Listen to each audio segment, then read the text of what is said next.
So if every vector in vector space can be written as a linear combination of vectors in a set S, then S is called a spanning set of the vector space. Okay, I've sketched this diagram here. So if every vector in vector space, so let's say we have this vector space V, this is a capital V, okay? This is a capital V, vector space V, can be written as a linear combination of vectors in set S. Let's say this is set S. We have V1, V2, V3 until Vk, for example. Okay? Then linear combination of vector in a set S. Then S is called a spanning set of the vector space. Okay, what does it mean here? So this one here is called the spanning set of V. Why? This only happens if every vector in V, in vector space here, let's say V4, you can write as a linear combination of the vectors that occur inside here. For example, this V4, you can write as 3V1 minus 4V2 minus 5V3. Okay, V5, same goes to V5. If you can also write V5 here in terms of, let's say, negative V1 plus, let's say, V2 plus 3V3, and also this V6. Remember, every vector. So if you have 3 vectors, it means that all 3 vectors here must be able to be written in a linear combination of these vectors in S. Then only we can say that S here is a spanning set of V. Alright, so let's say V6 is given by V1 plus 4V2 plus V3, for example. Okay, so you can see V4, V5 and V6 can be written as a linear combination of V1, V2 and V3.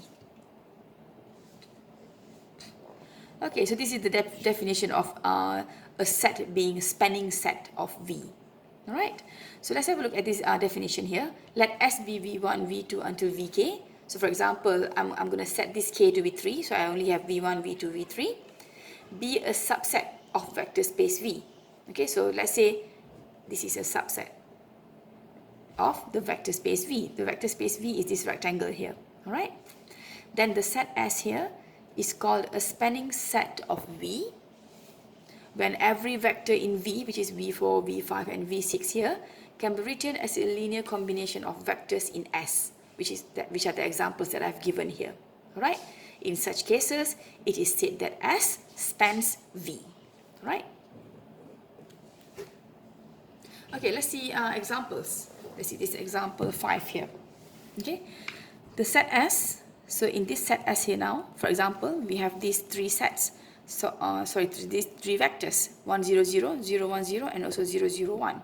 Okay, so this set S here spans R3 because any vector U in R3 can be written as. So let's say now we are given that this is our R3. Okay, the bigger vector space is given by R3. So any vector U, okay, any vector U outside here in R3 can be written as U1 multiplied with 1, 0, 0 plus U2 multiplied with 0, 1, 0 plus U3 multiplied with 0, 0, 1, because U1 multiplied with 1, you will get U1.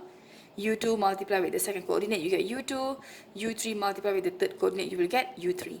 You see, these 3 vectors here inside S can be written as a linear combination to get this U1, U2, U3, because this one here is in V, whereas these one here are in S. So once you are able to write down in terms of like this, then you can say that this set S here spans V. Okay, so let's have a look at example 6. We are going to have a look at a lot of examples related to spanning and also linearly independence, alright, as we go through the lecture notes. So the set S 1x x square spans P2. What is P2? We came across this P2 before. P2 is the quadratic polynomial. Okay, P3 is going to be cubic polynomial, P4 is going to be quartic polynomial, and so on. Okay, so that's why you see this one here stops until x square, because we are dealing with quadratic. So the set S, this one here, spans P2 because any polynomial function Px equals to a plus bx plus cx square in P2 can be written as, So if you multiply A with 1, this 1 here comes from this vector set here. Alright? B can be multiplied with x, and C can be multiplied with x squared. So you're going to get A plus BX plus CX. You see, you are able to write as a linear combination. So then we can say that, where's the conclusion? Okay, so the conclusion here is that since you are able to write it as this linear independence, you can say that set S spans P2. This is the conclusion. Alright. Alright, so let's move on here. The spanning sets in example 1 and 2 are called the standard spanning sets of R3 and also P2. Let us consider non-standard spanning sets of R3. Alright, so in example 7, show that the set S given to you by this spans R3. Why are we dealing with R3? Because we have 3 coordinates here. Okay? So we let U to be U1, U2. So basically this one here is going to be your vector space V. And this is going to be your S. Like the one I have sketched here. Alright? So V now is going to be R3 again. And this is going to be your set S, which is a subset of your vector space R3. Right? Okay, so we let U to be U1, U2, U3 be any vector in R3 here. We need to find scalar C1, C2, C3 such that we will have U1, U2, U3, which is any vector that comes from R3, which is your V. Okay, the vector space V equals to C1 multiplied with the first vector plus C2 multiplied with the second vector plus C3 multiplied with the third vector. Okay, so if you expand the right hand side here, you're going to get C1 plus 0 minus 2C3. So we have C1 minus 2C3, the first coordinate. The second coordinate is 2C1 plus C2, and then the second coordinate of this one is 0. Okay, and the third coordinate is 3C1 plus 2C2 plus C3. Okay, so you have these coordinates here, and this one are equals to U1, U2, U3.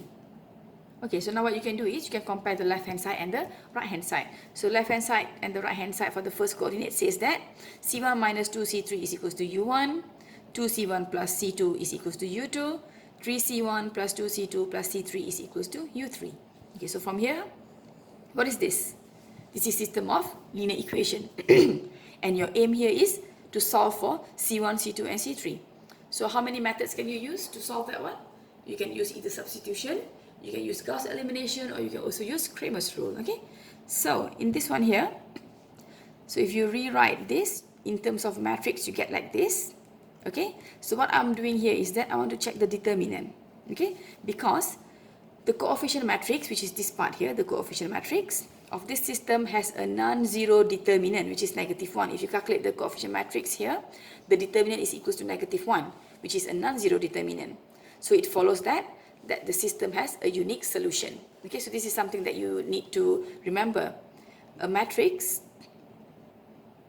with determinant not equals to 0 implies that it has a unique solution. What does unique solution means? Unique solution means only one solution. Means that there is only one value of C1, one value of C2, and also one value of C3. Alright? So, since it has a solution, so any vector in R3 can be written as a linear combination of the vector in S. For example, if you solve this, upon solving, you get C1 is equals to 1, C2 equals to 3, C3 is equals to 4, for example. Okay, you might want to check this one. By solving this matrix here, you can get the answers for C1, C2 and C3. So this is just an example. Let's say example, C1 is equals to 1, C2 is 3, C3 is 4. So you can do what? Now you can write U1, U2, U3, which are any vectors in R3, which is our vector space. Okay, so this U1, U2, U3 actually sits outside here. Alright? So this is equals to what? C1 is 1. So you're going to have 1 multiplied with 1, 2, 3.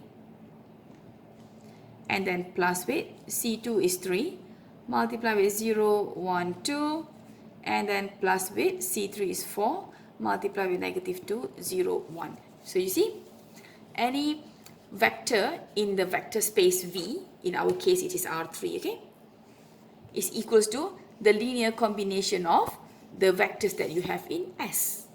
So this V, U1, U2, U3 sits outside here, and you can write it as a linear combination of V1, V2, V3 by using this one here.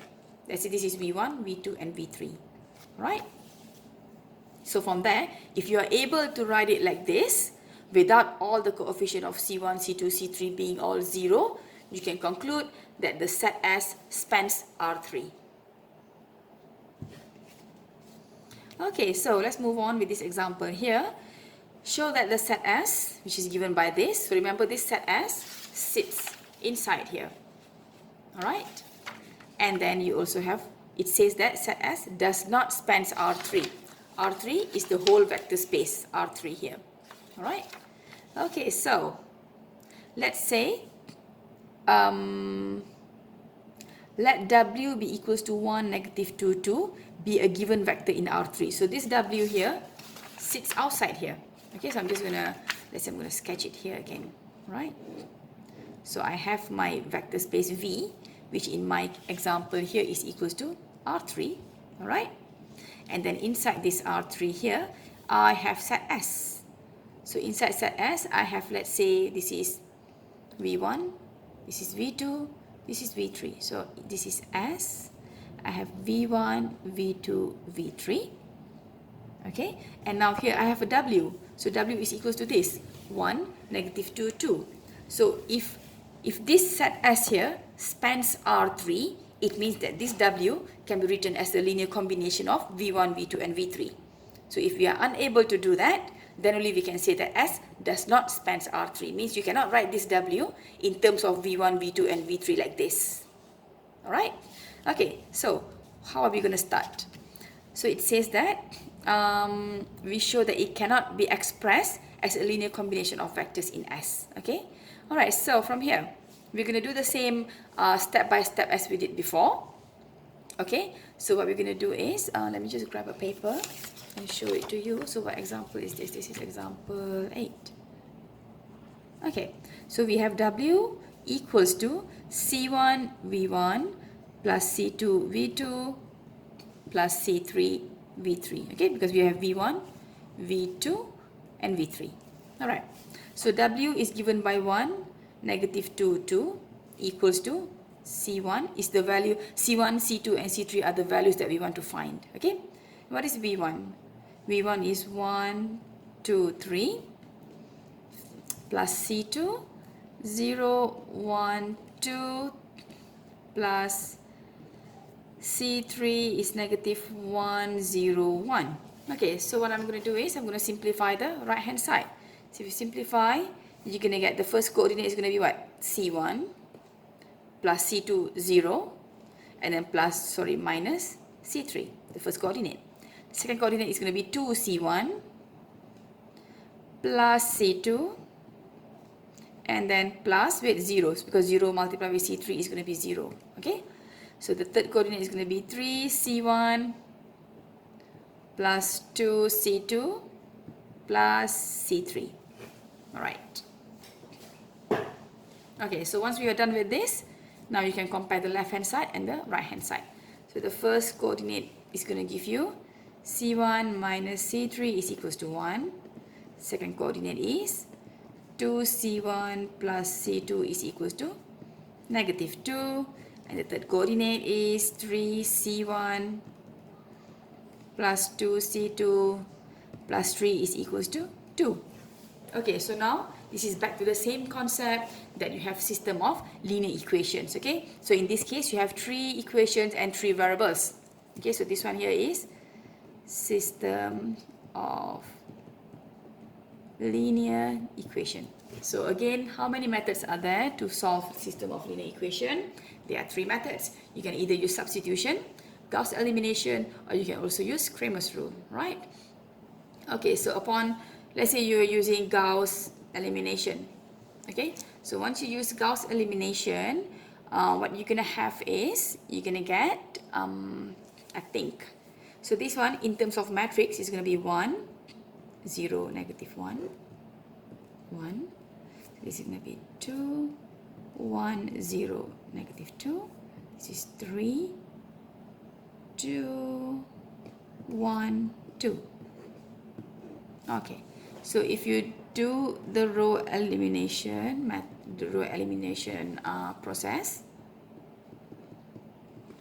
I think what you're going to get is the last row here is all going to be 0, 0, 0, 7. Okay, you might want to do this step by step. It's a good practice for you.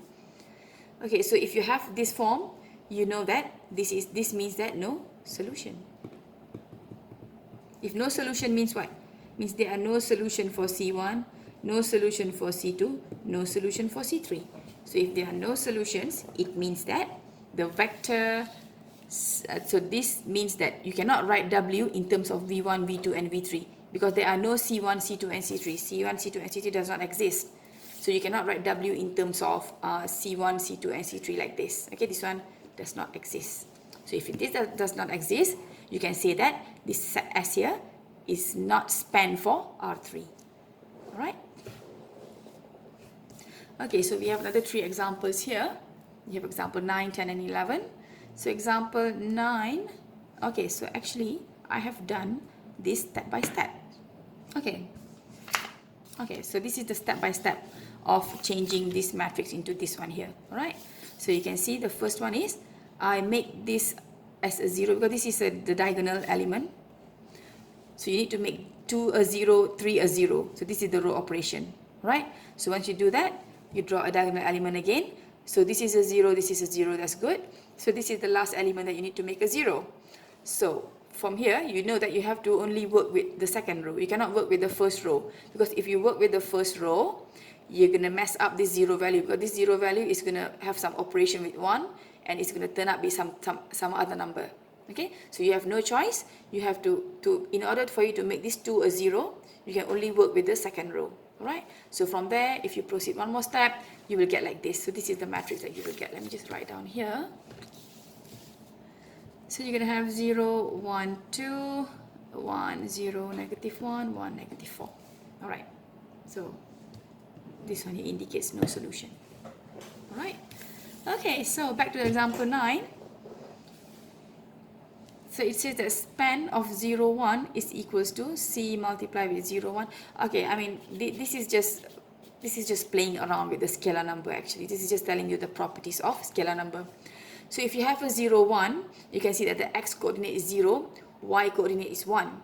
So if you multiply with a scalar, you're going to get 0c. Am I right? And c is any number. So this is actually going through the y-axis. Okay, this is the y-axis. This is the x-axis. Alright, so for the example 9, it is going all the way up here. This is example 9. For example 10, you see the y coordinate is 0, x coordinate is 1. If you multiply with a scalar, you're going to get C0. And C0 is going to be all the way, all the values that lies on the x-axis. Right? And the other one is 1, 1, coordinate 1, 1. If you multiply with scalar C, you're going to get CC. Okay, and that is going to be this line here. All the numbers that lies on this line, y equals to x. Okay. Alright, so let's move on with the definition. I think, okay, so this definition says that if you have set S, V1, V2, V3, is the set of vectors in a vector space V, then the span of S is the set of all linear combination of the vectors in S. Span S. Okay, so this is actually going back to the same concept that I've sketched for you just now. It goes back to the definition of span. So let's say you have this vector space V. Okay, so this V here, it can be anything. It depends on the question. Some questions deal with R2, some questions deal with P2, some questions deal with R3. So they are all actually vector space. Okay, this is in general denoted by V. All right. And then you also have this subset inside here, S.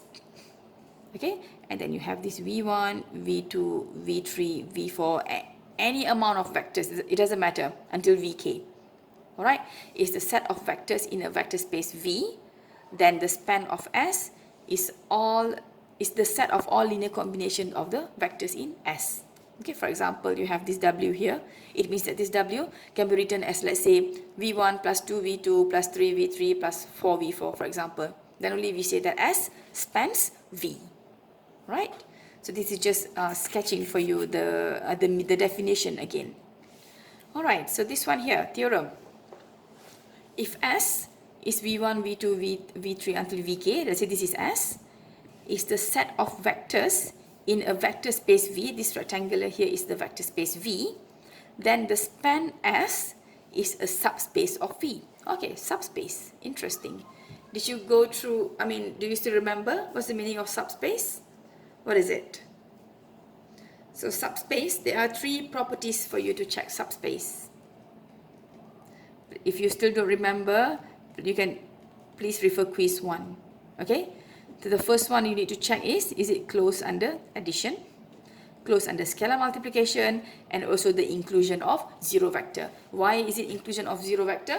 Because from theorem 1 in the previous lecture, I did mention that we need to include the zero vector to ensure that the subset we are working with is non-empty. Alright, it's a part of the statement of theorem 1. Okay, so it's a subspace of V. So it goes back to the same concept of this one here. Alright, so if S spans V, we can say that S is a subspace of V. Moreover, span S, this one here, span S, is the smallest subspace of V that contains S. Okay, in the sense that every other subspace of V that contains S must contain span S. Okay, so this might be a little bit tricky to understand, but then I have sketched the diagram here. For example, you have this vector space V. V is a vector space, and then you have all these sets inside. You have S, T, and also U. And then somehow you manage to prove that this S here is a span of this vector space. Okay, in that case, for example, T and U are not. T and U doesn't span V. So you can say that this S here is actually the smallest subspace.